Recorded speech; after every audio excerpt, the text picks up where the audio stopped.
Montana Territory, 1878. A fading sunset painted the rolling prairie in hues of amber and gold, casting long shadows across the town of Whispering Creek. The quiet frontier settlement sat nestled against the foothills of the Bitterroot Mountains, a place where civilization clung to the edge of wilderness with desperate, calloused hands. It was a land of harsh beauty and harsher truths, where survival often meant solitude. Bethany Fairchild stood behind the counter of her father's general store, counting inventory with meticulous precision. At 22, she possessed a quiet dignity that belied the sorrow she carried. Her honey-blonde hair was pulled back in a practical bun, though wispy tendrils escaped to frame her heart-shaped face. The dark green calico dress she wore had seen better days, but she kept it immaculately clean, just as her father had taught her before consumption claimed him last winter. "That will be 63 cents, Mrs. Holloway," Bethany said, carefully wrapping a pound of sugar in brown paper. Her smile never quite reached her eyes that had seen too much loss for someone so young. "Thank you, dear," the older woman replied, studying Bethany's face with concern. "You know, my son Thomas is coming home next month. Fine young man with prospects in Helena." Bethany nodded politely, having heard similar suggestions from half the matrons in town. "That's wonderful news. Please give him my regards." Her tone was kind but firm, closing the door on the unspoken suggestion. After Mrs. Holloway left, Bethany locked the front door and turned the sign to closed. The store wasn't just her livelihood. It was her inheritance, her burden, and her prison. Since her father's death, she'd maintained the business with single-minded determination, convinced that emotional attachments were luxuries a woman alone couldn't afford on the frontier. Love had only brought her grief. Her mother's death in childbirth, her father's slow wasting away, and her fiancé's abandonment when he discovered her family's mounting debts. The frontier rewards the self-sufficient, her father had often said. She'd taken those words to heart, building walls around herself as sturdy as the store's foundation. As night fell, Bethany climbed the narrow stairs to her small apartment above the shop. Through the window, she watched the main street empty as lanterns winked out one by one. The vast Montana sky spread above, stars impossibly bright and cold. Despite the town around her, she'd never felt more alone. "I don't need anyone," she whispered to herself, a nightly ritual that sounded hollower with each passing day. "I am enough." But deep within, what Bethany truly yearned for was someone to see beyond her careful composure, someone to share the burden she carried alone, someone to make this frontier feel like home instead of exile. 3 days later, Bethany was sorting through a shipment of dry goods when the bell above the door jangled. She looked up to see a stranger silhouetted against the bright morning light. As he stepped inside, removing his hat in one fluid motion, she took in details with a shopkeeper's practiced eye: tall frame, broad shoulders beneath a well-worn denim jacket, boots dusty from the trail. "Morning, ma'am," he said, his voice carrying the gentle drawl of Texas. "Good morning," she replied with professional courtesy. "Welcome to Fairchild Mercantile. How may I assist you?" He moved further into the store, and Bethany felt an unexpected flutter in her chest. The stranger couldn't have been more than 25, with sun-bronzed skin and eyes the color of a summer sky. His jawline, strong and defined, carried just a hint of stubble. He moved with the easy confidence of a man accustomed to open spaces. "Name's Adam Quinn," he said, extending a hand. "Just hired on at the Rockingham Ranch. Foreman said you might have some supplies waiting." Bethany hesitated before accepting his handshake. His palm was warm and calloused, his grip firm but gentle. Yes, Mr. McAllister mentioned a new hand would be collecting his monthly order. She busied herself behind the counter, refusing to acknowledge the warmth that lingered where their hands had touched. It will take a few minutes to gather everything. As she assembled the ranch supplies, Adam wandered the store, studying the merchandise with quiet interest. "Nice place you have here," he observed. "Been running it long?" "It was my father's," Bethany said, her tone cooler than intended. "I took over last winter." "I'm sorry for your loss," he replied with such genuine sincerity that Bethany glanced up, surprised. Their eyes met across the counter, and for a heartbeat, she felt seen in a way that made her both uncomfortable and strangely comforted. She quickly looked away. "Thank you. The supplies come to $4.17. Adam counted out the money carefully. As he loaded the supplies into saddlebags, he said, "McAllister mentioned you do special orders too. Books in particular." The question surprised her. "Yes, I can order almost anything from the catalogs. It takes about 6 weeks to arrive by stage." A smile transformed his face, softening the weathered lines at the corners of his eyes. "Might have to take you up on that. Been trying to find a copy of Twain's new book." Before she could respond, commotion erupted outside, shouts, followed by the terrified whinny of horses. Adam was at the window in 2 strides, Bethany close behind. On the street, a team of horses had bolted, dragging a wagon careening wildly through town. A small child stood frozen in their path. Without hesitation, Adam burst through the door. Bethany watched in horror as he sprinted toward the child, calculating distances and odds her mind couldn't bear to acknowledge. In one fluid motion, he scooped up the boy and rolled clear as the wagon thundered past, missing them by inches before crashing into a water trough. The town erupted in activity. Bethany found herself outside, kneeling beside Adam as he sat up, still cradling the frightened but unharmed child. "Tommy!" A frantic woman pushed through the gathering crowd, tears streaming down her face. Adam gently handed the boy to his mother, wincing slightly as he stood. Bethany noticed a dark stain spreading on his shirt sleeve. "You're injured," she said, reaching toward him instinctively. "It's nothing," he insisted, but his complexion had paled beneath his tan. "Don't be foolish," Bethany said firmly, falling back on practicality when emotions threatened to overwhelm her. "Come back inside. I have supplies." To her surprise, he followed without argument. In the store's back room, Bethany cleaned and bandaged a nasty gash on his upper arm, working with efficient movements that belied her inner turmoil. His selfless act of bravery had shaken something loose inside her, a belief that the frontier only rewarded the hard and the solitary.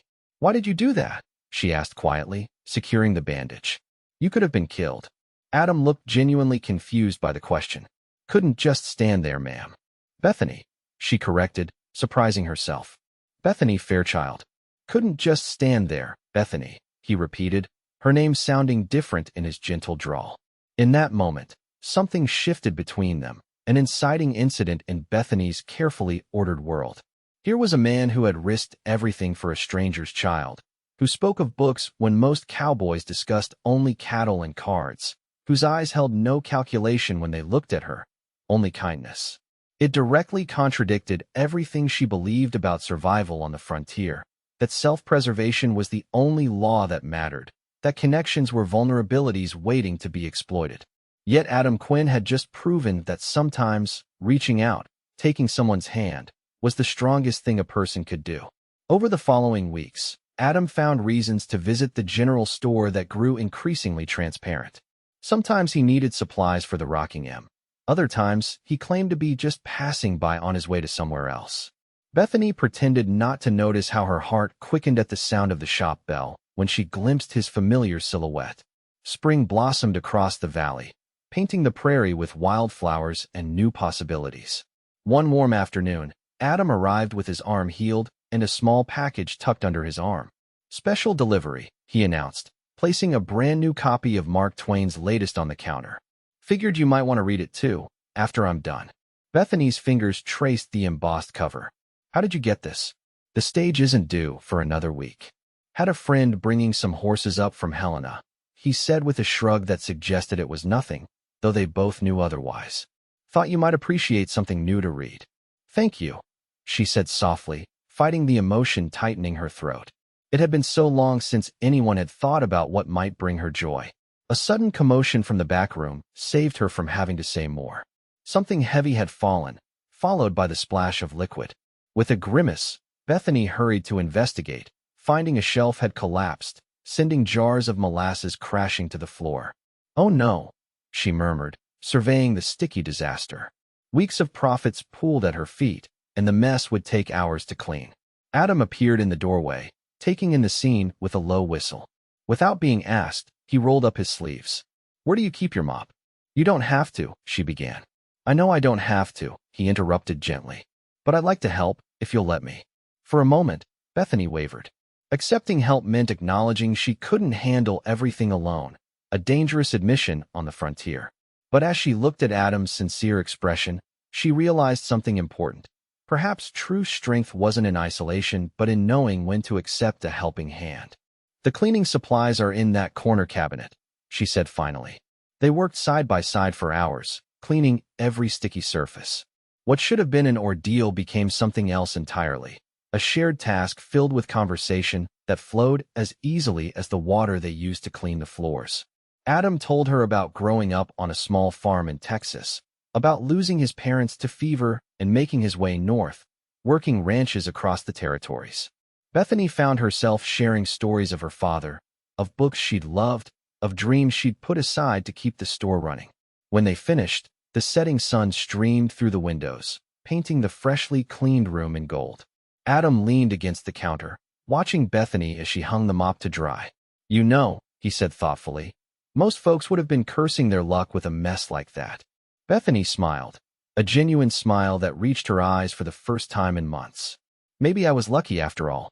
I'd never have gotten it cleaned so quickly alone." Their eyes met, and something unspoken passed between them, an acknowledgement that perhaps the frontier's harshness was better faced together than alone. Before he left, Adam asked hesitantly, "There's a social at the church Saturday evening. I was wondering if you might consider attending with me."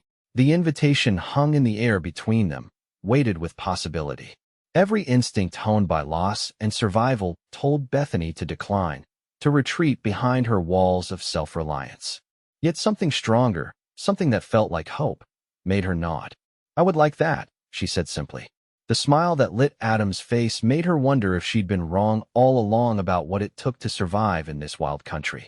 Saturday evening arrived with Bethany, standing before her small mirror, hardly recognizing the woman reflected back.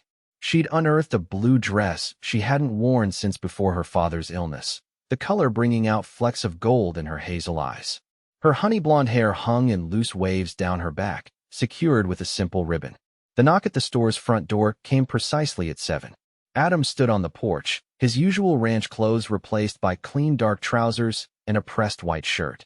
He'd trimmed his light stubble, and his hair was neatly combed. But it was the look in his eyes when he saw her that made Bethany's breath catch, a mixture of admiration, respect, and something deeper she wasn't ready to name. "You look beautiful," he said simply, offering his arm. The church social was livelier than any Bethany had attended before. Perhaps it was the spring air, or perhaps it was seeing it all through Adam's eyes. The way he approached each introduction with genuine interest, the stories he drew from even the most taciturn ranchers, the respect he showed to everyone from the banker to the blacksmith's apprentice. "You're good with people," she observed as they shared a slice of apple pie at one of the small tables. Adam shrugged. "Just interested, I guess. Everyone's got a story worth hearing. Even me." The question slipped out before she could stop it. His eyes met hers, serious now. "Especially you." Later, as fiddles struck up a lively tune, Adam held out his hand. "Would you care to dance, Miss Fairchild?" Bethany hesitated, aware of curious glances from townspeople who had grown used to seeing her only behind the counter, serious and withdrawn. "I haven't danced in years," she admitted. "Neither have I," he confessed with a grin. "We'll remember together." Their first steps were awkward, but soon they found a rhythm, turning around the makeshift dance floor. Adam's hand at her waist was steady, his eyes never leaving hers. For the first time in years, Bethany felt lightness fill her chest, as if something frozen had begun to thaw. The evening ended with a walk home under a canopy of stars, the moon painting silver paths along the main street. At her door, Adam took her hand. "Thank you for coming tonight," he said. "I've been wanting to ask since that first day in your store." "Why didn't you?" she asked softly. "Wasn't sure you'd say yes," he admitted. "You seemed determined to keep the world at arm's length." "Can't say I blame you. The frontier's hard enough without risking your heart too." His perception startled her. "And now I'm hoping you might consider letting me call on you properly." His thumb traced gentle circles on the back of her hand, sending tingles up her arm. "I'd like to know your story, Bethany Fairchild. All of it, if you'll share it with me." The vulnerability in his request cracked something open inside her. For years, she'd believed that strength meant standing alone, that connections were weaknesses the frontier would exploit. Yet here stood a man who had faced the same harsh realities and emerged with his capacity for caring intact. "I would like that," she whispered. When he leaned down to brush his lips softly against her cheek, it felt like a promise. And for the first time since her father's death, Bethany allowed herself to believe in promises again. As spring melted into summer, Adam became a fixture at the general store. He helped with heavy deliveries, repaired the sagging back porch, and spent evening hours sitting with Bethany on that same porch, talking until the stars emerged. The townspeople began to nod knowingly when they saw the cowboy's horse tied outside the mercantile, but Bethany found she no longer cared what others thought. One sweltering July afternoon, Adam arrived with a wicker basket and a mysterious smile. "Store's slow today," he observed, glancing around the empty shop. "Think you could close early?" Bethany raised an eyebrow. "That depends on what you have in mind, Mr. Quinn." "A picnic," he said, lifting the basket. "There's a spot by the creek I'd like to show you, if you're willing." 20 minutes later, they rode double on Adam's horse, Bethany seated sideways in front of him, his arms secure around her waist. The intimacy of the position both thrilled and terrified her. She'd never been this physically close to him, or to any man, and the steady beat of his heart against her back felt like a counterpoint to her own racing pulse. The spot he'd chosen was a small clearing beside a bend in the creek, shaded by cottonwoods and carpeted with soft grass. Wild roses bloomed along the banks, their fragrance mingling with the scent of pine from the nearby hills. "It's beautiful," Bethany said as Adam spread a blanket beneath the largest tree. "How did you find this place?" "Checking fence lines for McAllister," he replied, "unpacking bread, cheese, and early summer peaches. Thought of you as soon as I saw it." They ate in companionable silence, listening to the creek's gentle murmur and the occasional call of meadowlarks. When they finished, Adam leaned back against the tree trunk, and after a moment's hesitation, Bethany settled beside him. "Can I ask you something?" he said, his voice thoughtful. "That first day in your store, when the wagon nearly hit that boy, you looked at me afterward like I'd done something strange." "What?" Bethany studied the dappled patterns of sunlight on the blanket, gathering her thoughts. "My father always said the frontier only rewards the self-sufficient," she finally answered. "He taught me that connections are liabilities out here, that depending on anyone was a luxury we couldn't afford." "And you believed him?" "I did, especially after." She faltered, then forced herself to continue. "I was engaged once. His name was James. When father fell ill and the store started struggling, James decided his prospects would be better in California. He left 2 weeks before the wedding." Adam's hand found hers, his fingers intertwining with her own. "I'm sorry. It confirmed everything father had taught me," Bethany continued, finding it strangely easier to speak once she'd begun. "That in the end, we all faced the frontier alone. But then you came along and risked your life for a child you didn't even know. It didn't fit what I believed about survival out here." "Maybe your father was only partly right," Adam suggested gently. "The frontier is harsh, no denying that. But I've seen more folks survive because they leaned on each other than because they stood alone." His thumb brushed across her knuckles. "Strength isn't always about what you can carry by yourself. Sometimes it's about who you choose to carry it with you." His words struck a chord deep within Bethany, challenging the foundation of beliefs she'd built her adult life upon. She turned to face him, suddenly aware of how close they were, of the warmth in his blue eyes as they studied her face. "And what about you?" she asked softly. "What are you carrying alone, Adam Quinn?" Something flickered in his expression, a shadow of old pain quickly masked. "Nothing worth troubling about," he said, his voice light but his eyes serious. Before she could press further, a rumble of thunder sounded in the distance. They looked up to see dark clouds gathering on the western horizon, moving quickly toward them. "We should head back," Adam said, already gathering their things. "Montana storms come fast." They barely made it to his horse before the skies opened. By the time they reached town, rain poured in sheets, drenching them despite their hurried pace. Adam guided his mount directly to the back entrance of the store. "Get inside," he urged, helping Bethany down. "I'll stable the horse and join you." Bethany rushed upstairs to her apartment, quickly changing into a dry dress and setting water to boil for tea. When Adam knocked at the back door, he looked like a drowned cat, his dark blonde hair plastered to his forehead, shirt clinging to his athletic frame. "Oh, Adam," she laughed, pulling him inside. "You're soaked through." "It's a proper cloudburst out there," he agreed, water pooling beneath his boots. Bethany handed him a towel. Here, I'll find something dry you can wear. My father's things are still in the chest by the window. While Adam dried off in the back room, Bethany poured tea, her mind replaying their conversation by the creek. He had avoided her question about his own burdens, she realized. For all they had shared, Adam still kept parts of himself hidden, just as she had. When he emerged wearing her father's old flannel shirt, which fit his broader shoulders snugly, Bethany felt a strange pang. The sight should have jarred her, this vibrant young man in her father's clothes. Instead, it seemed right somehow, as if past and future were converging in her small kitchen. The storm raged outside, thunder crashing close enough to rattle the windows. They sat at her small table, steam rising from their cups, the intimate domesticity of the moment not lost on either of them. Will McAllister be expecting you back tonight?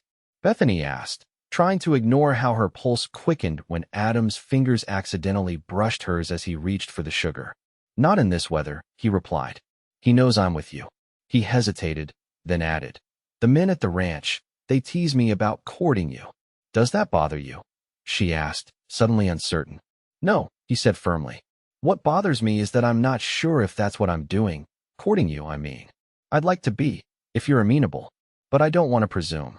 His directness both startled and pleased her. I am amenable, she said softly. Very much so. The smile that lit his face made her heart turn over. They talked late into the night, the storm providing a curtain of privacy around her small apartment. When it finally abated around midnight, Adam reluctantly rose to leave. At the door, he turned to her, his expression serious.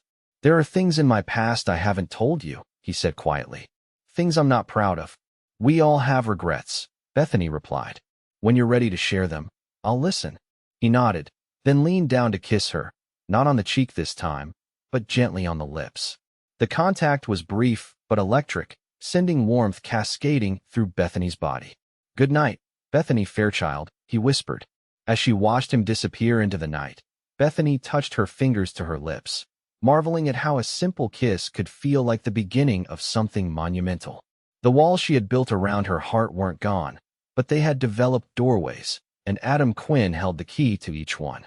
Summer progressed, each day bringing Adam and Bethany closer. Their courtship became the subject of gentle gossip in Whispering Creek, but for once, Bethany didn't mind being noticed. When Adam escorted her to church on Sundays or helped customers during busy periods at the store, she felt a pride she'd never expected, not in having secured a suitor, but in having found someone who partnered with her so naturally. Yet for all their growing closeness, Adam remained reticent about his past before Montana. Sometimes Bethany would catch him staring toward the distant mountains, a troubled expression crossing his face before he masked it with a smile. She didn't press, trusting he would share when ready. In early August, a letter arrived for Bethany from her mother's sister in Chicago, an aunt she barely remembered. The contents sent her world spinning. Her uncle had died, leaving her aunt unable to maintain their home. She was coming to Montana, expecting to live with her niece above the store. I can't turn her away, Bethany told Adam that evening as they sat on the back porch. She has nowhere else to go. But I barely know her, and there's hardly room for two in my apartment. Adam listened thoughtfully, twirling a wildflower between his fingers. When does she arrive? The stage brings her next Wednesday. Bethany sighed. I'll need to rearrange everything to make space. I'll help, Adam offered immediately. We could build a wall in that storage room upstairs, make it a proper bedroom. His use of we warmed her, even as anxiety knotted her stomach. It's not just the space, she admitted. Having her here means everything changes. The store isn't just mine anymore. My life isn't just mine. Adam took her hand, his calloused palm familiar now against her skin.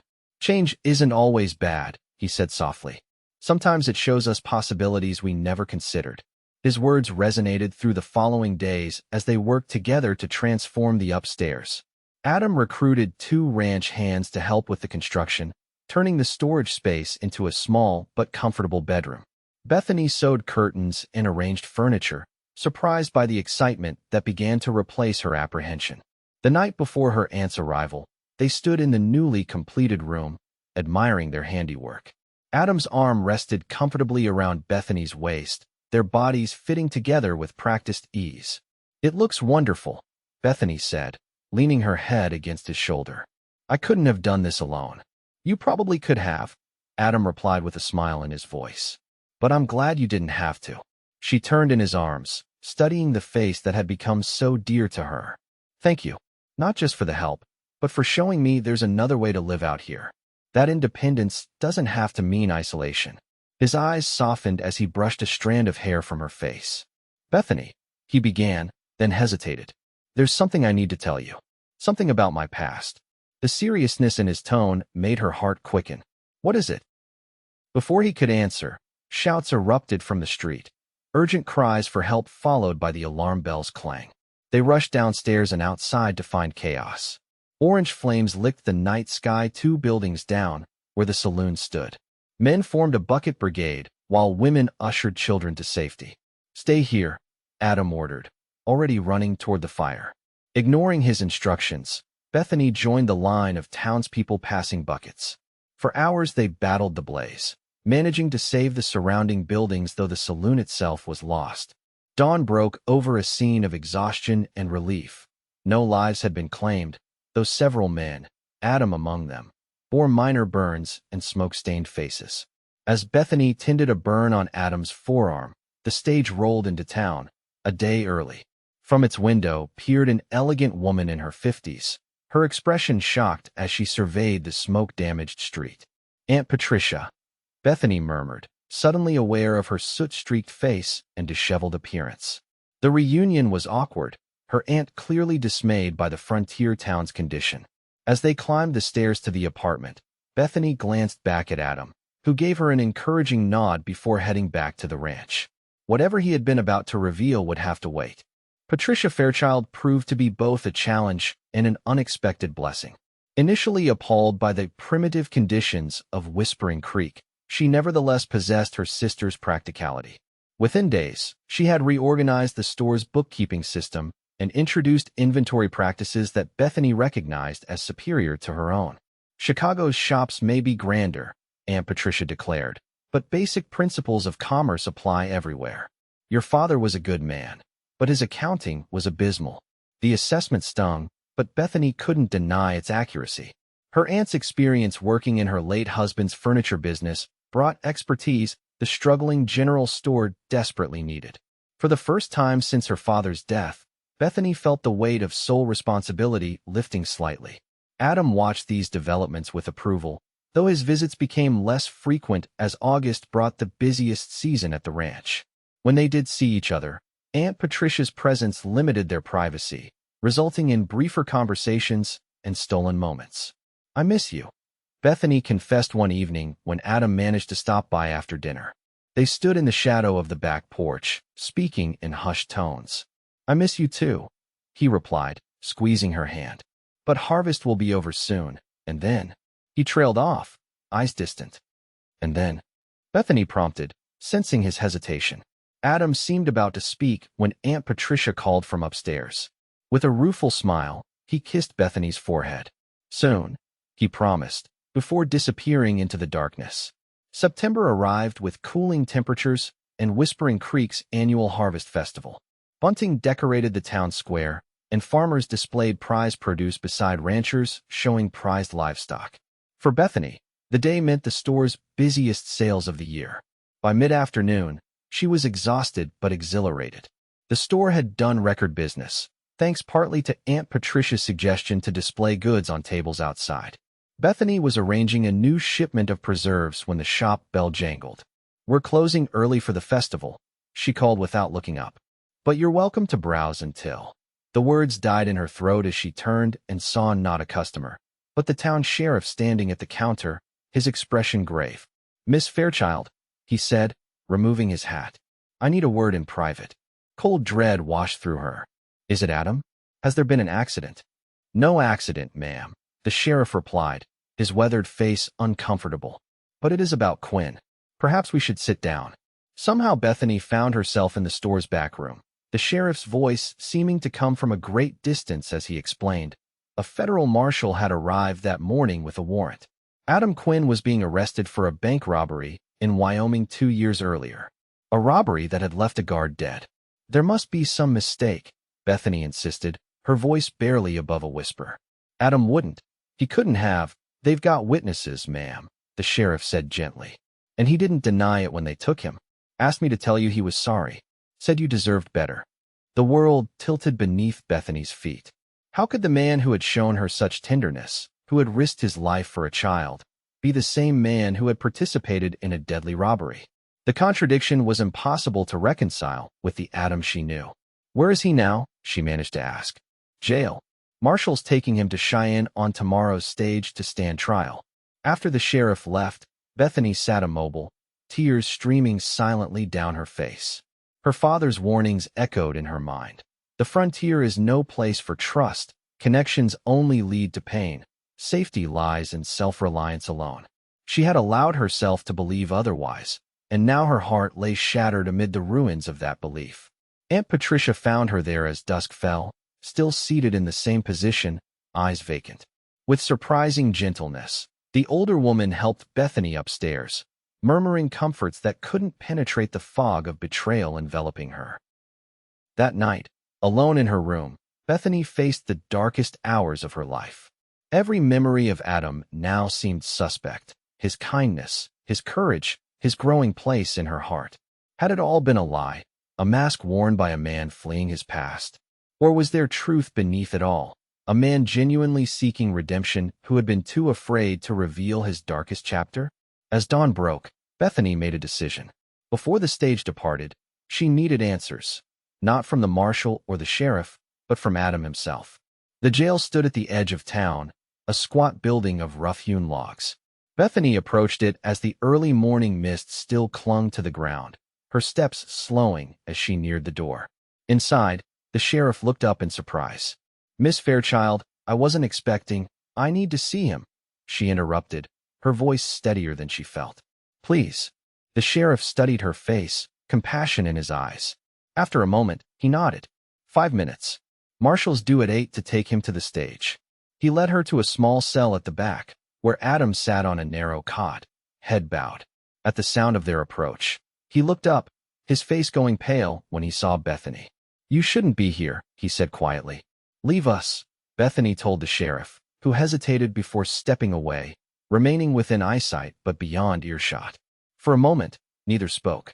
Adam looked different somehow, younger and older simultaneously, vulnerability and resignation etched in the lines of his face. Is it true? Bethany finally asked, her hands gripping the iron bars between them. Adam met her gaze, and in his eyes she saw a terrible honesty. Yes. The single word hit her like a physical blow. Why didn't you tell me? I tried, he said, his voice rough with emotion. Last night, before the fire. Other times too. But I was a coward. I was afraid of seeing in your eyes exactly what I'm seeing now. And what am I showing you? She demanded, tears threatening despite her determination to remain composed. Disappointment. Betrayal. He swallowed hard. The end of whatever was growing between us. Anger flared, temporarily displacing her pain. You don't get to decide what I feel, she said sharply. You owed me the truth, Adam. After everything we've shared, you owed me that much. You're right. He stood and approached the bars, stopping just short of touching them. I was 19, stupid and angry after losing my parents. Fell in with a bad crowd in Wyoming. I didn't know they planned to shoot the guard. I swear to you, Bethany. But I was there. I helped them get away. The blood is on my hands too. And then, she pressed, needing to hear it all. Then I ran. Changed my name. Adam Quinn wasn't what I was born with. Worked my way north, trying to outrun what I'd done. His voice dropped. But you can't outrun who you are. I learned that here, with you. You made me want to be better than my worst mistakes.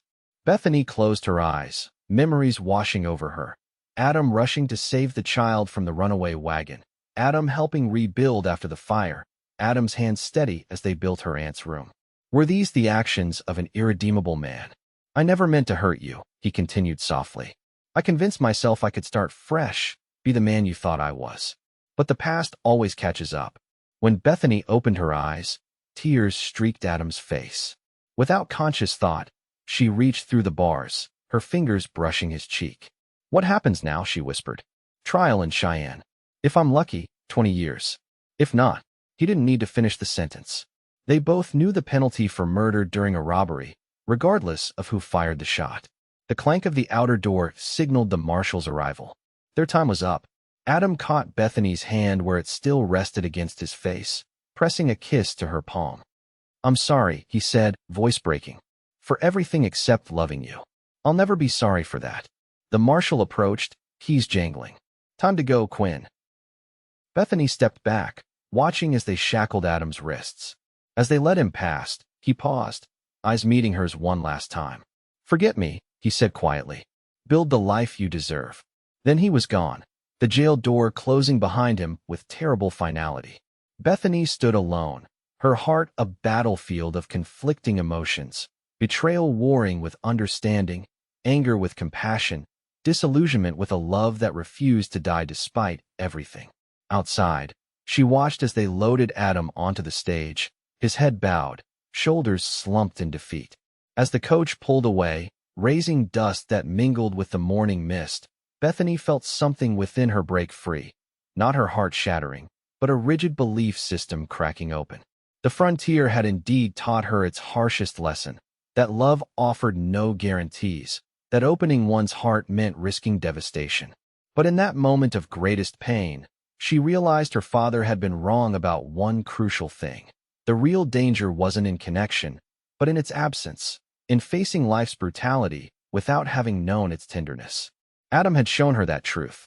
Whatever he had done, whoever he had been, the man she knew had been real. His love had been real. And in the face of that reality, Bethany made a choice that would alter the course of both their lives. The weeks that followed passed in a blur of purposeful activity. Whispering Creek buzzed with gossip about the shocking arrest, but Bethany neither confirmed rumors nor shared confidences. Instead, she threw herself into two simultaneous endeavors: expanding the store with her aunt's expertise and preparing for a journey to Cheyenne. "You cannot be serious," Aunt Patricia declared when Bethany announced her intention to attend Adam's trial. "The man deceived you. He participated in a robbery that left a man dead." "I'm not denying what he did," Bethany replied calmly, continuing to pack the small valise on her bed. "But I need to hear everything, not just for Adam's sake, but for my own. I need to understand." Her aunt studied her with shrewd eyes. "You still love him?" It wasn't a question, but Bethany answered anyway. "Yes. And before you tell me I'm being a foolish girl, consider this. You loved Uncle Edward for 30 years. If you had discovered he'd made a terrible mistake in his youth, would that have erased 3 decades of the man you knew him to be?" Patricia's expression softened. "No, it wouldn't have. But Edward never robbed a bank." "We don't always get to choose the tests of our love," Bethany said quietly. "This is mine." 2 days later, she boarded the southbound stage, a letter from the sheriff to his counterpart in Cheyenne tucked safely in her bag. The journey was long and uncomfortable, jolting over rough terrain with stops at isolated way stations. At night, trying to sleep in crowded accommodations, Bethany wondered if she was embarking on a fool's errand, if Adam would even want to see her, if anything she could say or do would make a difference. Cheyenne proved larger and more imposing than she had imagined, its streets busy with the commerce of a growing railroad hub. The sheriff's letter gained her an interview with the prosecutor, a stern man named Hollister who seemed bemused by her presence. "Miss Fairchild, I appreciate your journey, but the evidence against Alexander Quaid, that's Quinn's real name, is substantial," he explained. "Multiple witnesses place him at the scene. The defendant himself admits participation, though he denies knowing violence was planned." "Alexander Quaid," Bethany repeated, the name foreign on her tongue. "May I see him?" "That's highly irregular," Hollister objected. "Please," Bethany said simply. "I've come a very long way." Perhaps it was the quiet dignity in her request, or perhaps the prosecutor was simply curious about this frontier shopkeeper who had traveled alone to see a bank robber.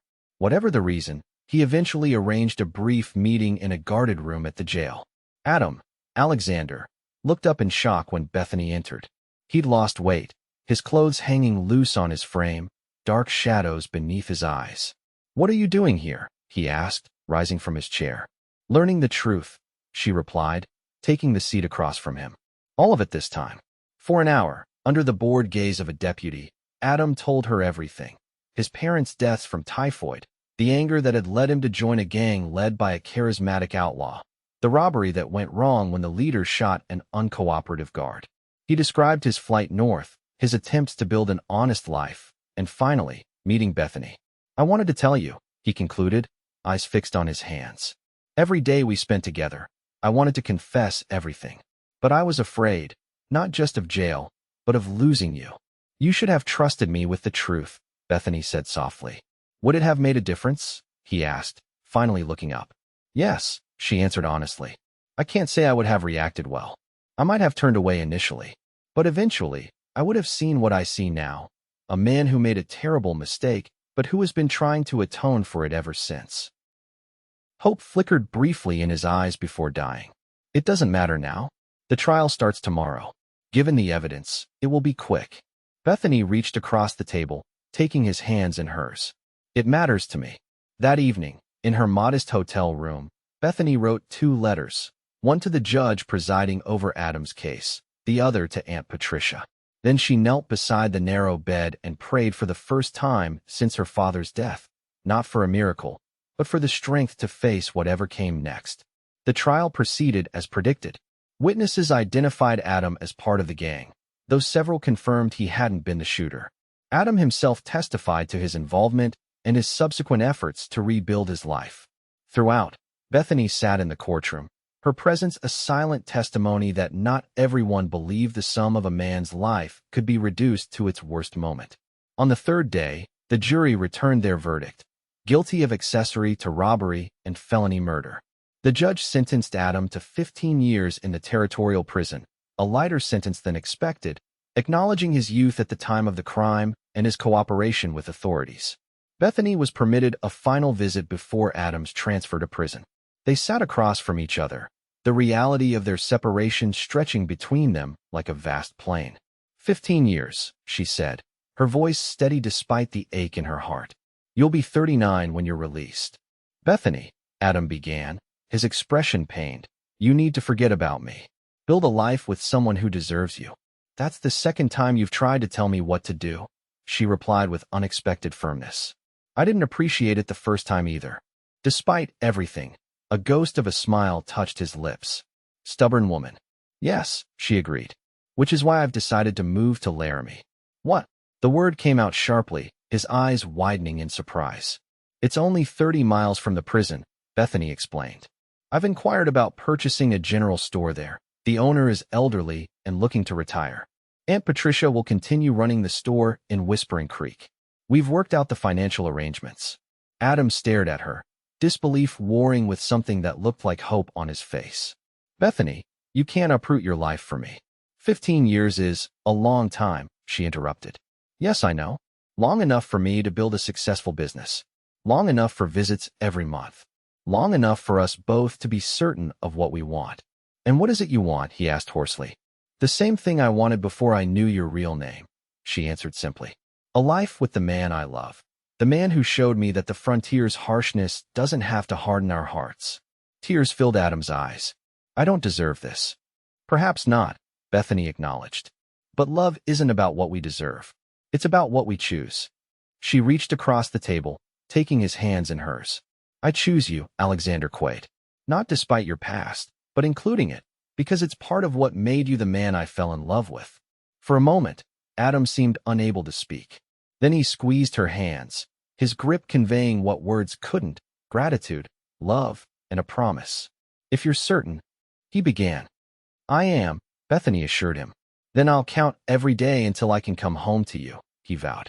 "And I'll spend the rest of my life trying to be worthy of what you're offering." As their time ended and guards led Adam away, Bethany didn't try to hide the tears that slipped down her cheeks. But they weren't tears of despair. They were tears of determination, of a woman who had discovered that true strength lay not in isolation, but in the courage to love despite life's uncertainties. The frontier had taught her its harshest lessons. Now she would teach it one of her own, that even in a land where survival often came at the cost of tenderness, love could endure, a love strong enough to wait, to forgive, and ultimately, to redeem. Laramie, Wyoming Territory, 1893. 15 years to the day after Alexander Quaid began his prison sentence, Bethany Fairchild stood on the platform of the train station, heart pounding beneath her blue dress. Around her, the town had grown from the rough settlement she'd first encountered to a thriving community where she was now a respected businesswoman. The noon train arrived precisely on schedule, steam billowing as it slowed to a stop. Passengers disembarked, traveling salesmen, families, a group of university students. And then, standing alone on the platform, a tall man with silver threading his dark blonde hair, his face leaner but still handsome, his blue eyes scanning the crowd until they found her. For a moment, neither moved. 15 years of monthly visits, of letters, of hopes deferred, all culminating in this moment of freedom. Then Bethany was moving, and so was he, meeting in the middle of the platform where he caught her in an embrace that lifted her off her feet. When he set her down, his hands framed her face with a reverence that brought fresh tears to her eyes. "Hello, Bethany Fairchild," he said, his voice deeper than she remembered. "Hello, Alexander Quaid," she replied, smiling through her tears. He brushed a strand of honey-blonde hair, now streaked with silver like his own, behind her ear. "I practiced what I would say at this moment for 15 years, he confessed. "Now I can't remember a word of it." "Then don't say anything," Bethany suggested, rising on tiptoe to press her lips to his. The kiss held 15 years of waiting, of growth, of a love that had endured against every frontier hardship. When they finally separated, breathless and smiling, Alexander took her hand as naturally as if they'd never been parted. "Take me home," he said simply. Home was a comfortable house behind Fairchild's general store, which had grown into the largest mercantile in Laramie under Bethany's management. As they walked through town, Alexander marveled at the changes. The university buildings rising on the hill, the paved streets, the electric lights being installed along the main thoroughfare. "It's different than I imagined," he admitted as they reached the store. A sign in the window announced, "Closed for family celebration," in Bethany's neat handwriting. "The world doesn't stand still, even when we think it might," Bethany replied, unlocking the door. "But some things remain constant." Inside, the store smelled of polish and new fabric, its shelves neatly stocked with merchandise ranging from basic necessities to luxury items that would have been unthinkable in Whispering Creek.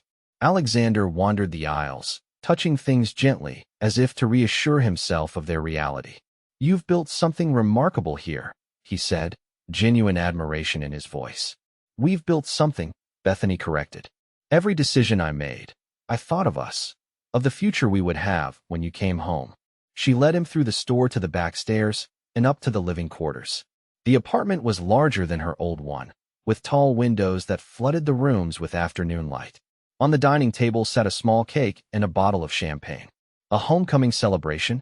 Alexander asked, his smile tender. "That, and something else." Bethany reached into her pocket and withdrew a small velvet box, which she placed in his hand. "Open it." Inside lay 2 simple gold bands. Alexander looked from the rings to Bethany's face, questions in his eyes. "Judge Wilson is coming at 4 o'clock, she explained. "Unless you've changed your mind?" "Changed my mind," Alexander repeated incredulously. "Bethany, I've dreamed of making you my wife every day for 15 years. "Good," she said, voice steady despite the emotion shining in her eyes. "Because I've already sent announcements to the newspaper. Aunt Patricia is arriving on tomorrow's train, and I've closed the store for a week so we can have a proper honeymoon." Alexander laughed, a free, joyous sound that filled the room. "Still making plans and expecting the world to fall in line. I see." "It usually does," Bethany replied with a smile. "Are you complaining?" In answer, he pulled her close, his kiss conveying everything words couldn't: gratitude for her steadfastness, amazement at her forgiveness, and a love that had only deepened through years of separation. "No complaints," he murmured against her lips. "Only gratitude that you saw something in me worth saving, even when I couldn't see it myself." Later that afternoon, as Judge Wilson pronounced them husband and wife, Bethany thought of the journey that had brought them to this moment, from a young woman determined to need no one, to a woman who had discovered that true strength lay in the courage to love despite life's uncertainties. The frontier had tried to teach her that connections were weaknesses, that survival meant standing alone.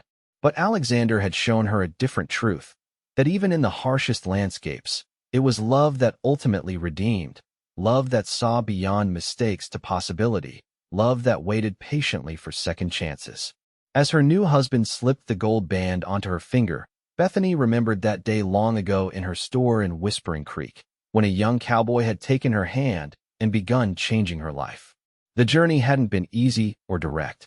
It had traversed grief and betrayal, prison bars, and 15 years of waiting. But standing here now, in the home and life they would share, she knew with absolute certainty. Every tear, every trial, every moment of faith had been worth it, for the love they had found, lost, and reclaimed together.